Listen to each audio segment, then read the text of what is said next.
भगवान राम वापिस आ जाते हैं लंका को वो विभीषण को देकर, और लक्ष्मण जो हैं भगवान राम से पूछते हैं कि आप भरत को बहुत संत बताते हैं, हनुमान को संत प्रवृत्ति का बताते हैं, परंतु मुझे कभी संत नहीं कहा। मेरा संशय दूर कीजिए कि संत और असंत में क्या अंतर है। क्या विभीषण इसलिए मात्र संत हो गए कि सिर्फ आपकी शरण में आ गए?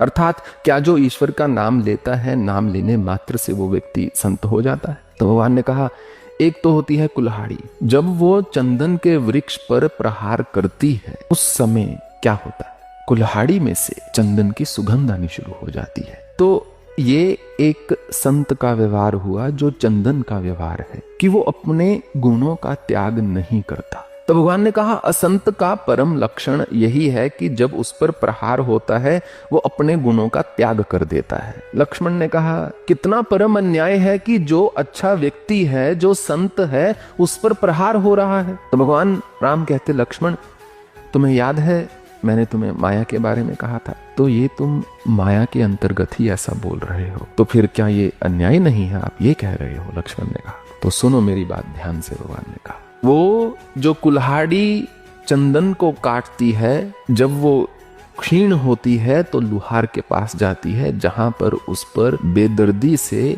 प्रहार किया जाता है। वो जो चंदन जो लकड़ी से कटा वो जाकर किसी देव के मस्तक पर विराजमान होता है। थोड़े समय में चाहे क्यों दुख ना हो, यातनाएं ना हो, यदि मनुष्य अपने सद्गुणों का त्याग नहीं करता तो उसकी जो आध्यात्मिक प्रगति होती है वो निरंतर होती चली जाती है।